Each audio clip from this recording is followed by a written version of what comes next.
मित्रों, हिंदू धर्म में ब्रह्मा, विष्णु और महेश को एक समान ही माना गया है। शंकर जी को धरती का संहारक, ब्रह्मा जी को सृष्टि का रचयिता और भगवान नारायण को संसार के पालनकर्ता के रूप में पूजा जाता है। संकट की कोई भी घड़ी हो, ये तीनों देव एक साथ पहुंच जाते हैं। लेकिन एक बार ऐसा क्या हुआ था जब ये त्रिदेव ही एक दूसरे के खिलाफ खड़े हो गए। तो अगर आप नहीं जानते, आज की इस वीडियो को पूरा देखिएगा। तो दोस्तों, एक पौराणिक कथा के अनुसार ये बात तब की है जब राक्षस महिषासुर अपनी क्रूरता से तीनों लोकों में कोहराम मचा रहा था, क्योंकि सृष्टि रचयिता ब्रह्मा जी ने उन्हें वरदान दिया था कि कोई भी देवता, दानव, नर या किन्नर उसे पराजित नहीं कर सकता। इसके साथ ही महिषासुर के पिता दानव रंभ ने अग्निदेव से वरदान मांगा था कि मुझे तीनों लोकों पर विजय प्राप्त करने वाले पुत्र का आशीर्वाद दे, जिसे मनुष्य, देवता या असुर कोई न मार सके। अब इन्हीं सब वरदान के चलते उस दुष्ट दानव ने अपनी शक्ति से हर तरफ हाहाकार मचा रखा था। उसे अपनी ताकत पर इतना घमंड हो गया कि उसने देवलोक तक को नहीं छोड़ा और फिर धीरे धीरे करके उसने तीनों लोकों पर जीत हासिल कर ली और अग्निदेव का वरदान सत्य में परिवर्तित हो गया। उसके निरंकुश शासन से परेशान होकर सभी देवता भगवान भोलेनाथ और श्रीहरि के समक्ष गए और उनसे सहायता मांगी। अब इस समस्या पर सोच विचार करने के बाद भगवान शिव और भगवान नारायण ने अपने त्रिशूल व सुदर्शन चक्र से महिषासुर पर प्रहार कर दिया। लेकिन उसके बचाव में ब्रह्मा जी वहाँ उपस्थित हो गए, और वो इसलिए क्योंकि उन्होंने ही महिषासुर को वरदान दिया था। काफी समय तक वो उस दानव की रक्षा करते रहे और फिर अंत में शंकर जी और विष्णु जी को अपने अस्त्र वापस लेने पड़े, जिस कारण वो राक्षस बच गया और उसने पुनः अत्याचार करना शुरू कर दिया। तभी गणेश जी ने सुझाव दिया कि सभी देवी देवताओं को अपनी शक्तियों का अंश मिलाकर एक अद्भुत और परम बलशाली देवी भगवती यानी कि माँ दुर्गा का आह्वान करना चाहिए। देवताओं ने वैसा ही किया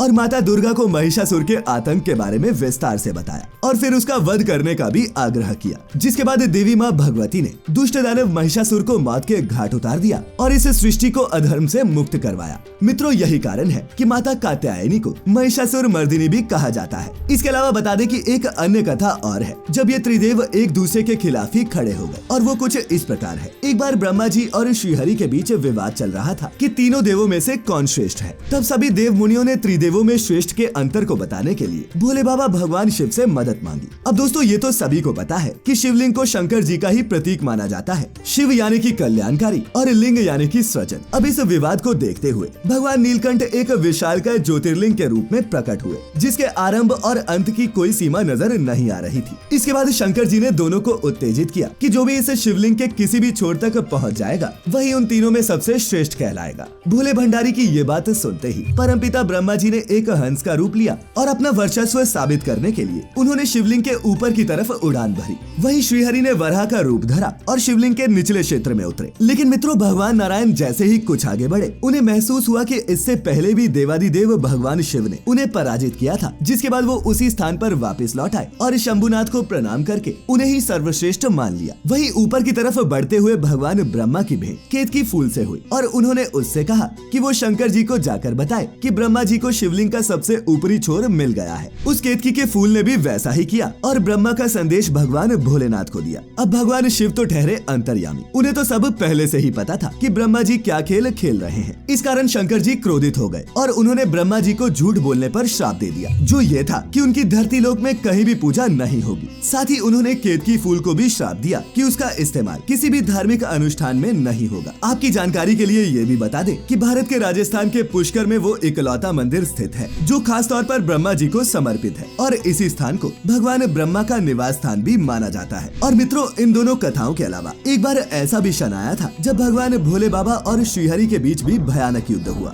दरअसल शिव पुराण में वर्णित एक कथा के अनुसार भगवान नारायण ने अपने परम भक्त प्रहलाद की रक्षा और असुर हिरण्यकश्यपु के अंत के लिए नरसिंह रूप में अवतार लिया था। लेकिन उस दुष्ट असुर के पापों से प्रभु नरसिंह इतने ज्यादा क्रोधित थे कि उसका अंत करने के बावजूद उनका क्रोध शांत नहीं हुआ। भगवान नरसिंह के क्रोध से पृथ्वी, आकाश और पाताल के साथ साथ सभी दिशाएं भी थर्रा उठी थी। तब सभी देवतागण भगवान शिव के पास गए और उनसे विनती करने लगे कि अब आप ही भगवान का रोष शांत करने के लिए कुछ उपाय करें। देवताओं की विनती सुनकर भगवान नीलकंठ शालव अवतार में प्रकट हुए, जिसमें उनका आधा रूप गरुड़ का और आधा शेर का था। जब प्रभु शालब नरसिंह के क्रोध को शांत करने पहुँचे तो दोनों के बीच भयानक युद्ध होने लगा और इस भीषण युद्ध में शालब भगवान ने प्रभु नरसिंह को पराजित कर दिया और तब जाकर नरसिंह जी का क्रोध शांत हुआ। इसके बाद नरसिंह ने अपनी छाल भगवान भोलेनाथ को आसन के रूप में बैठने के लिए चढ़ा दी और भगवान नारायण और देवादिदेव की इस लीला को देखकर कैलाश पर भोले बाबा के सभी गण मस्ती से झूम उठे और इस उत्सव को मनाने के लिए उन्होंने रंगों का त्योहार खेला और भांग घोलकर उसका सेवन किया।